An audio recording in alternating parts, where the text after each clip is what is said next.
Okay, hi.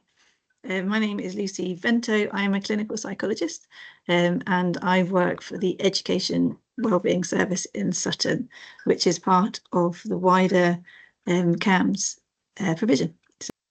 Your third question is, how do we reduce mental health stigma in schools? Which is a brilliant question. And I'd actually like your ideas on this as well. So please do get in touch.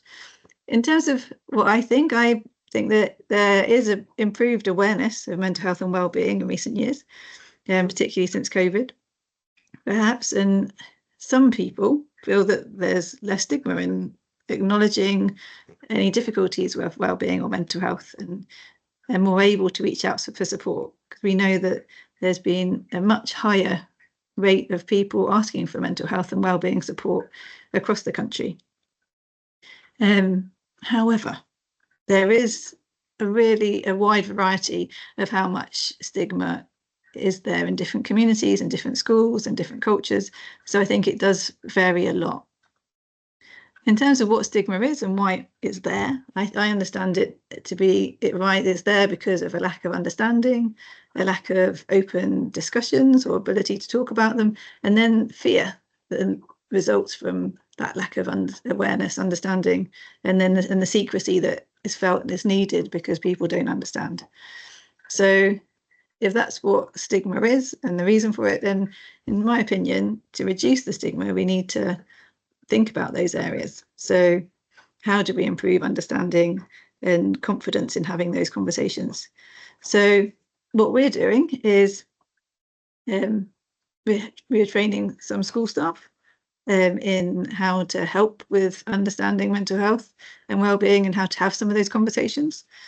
We're also trying to support schools to improve the environment in the schools so that young people feel more safe to speak about what's important. Some schools now have what they call mental health champions, both staff and students who promote conversations, activities, or focus on mental health. Schools are much more commonly having assemblies around mental health and wellbeing, which can be really helpful, and also more workshops and things to address common concerns. And that's where our service is coming in and supporting some of that. But schools are also doing that independently. Other schools are using peer mentoring, which can be a really positive way to promote and normalise talking about your feelings and mental health and wellbeing by older students. So it can feel more acceptable. But I also think it's really important for schools to actually address any negativity or bullying that's coming from any stigma around mental health.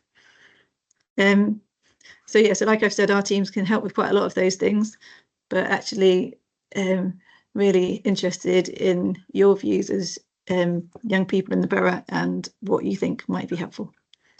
I hope those answers have been okay, and let me know if you've got any feedback or ideas or other questions.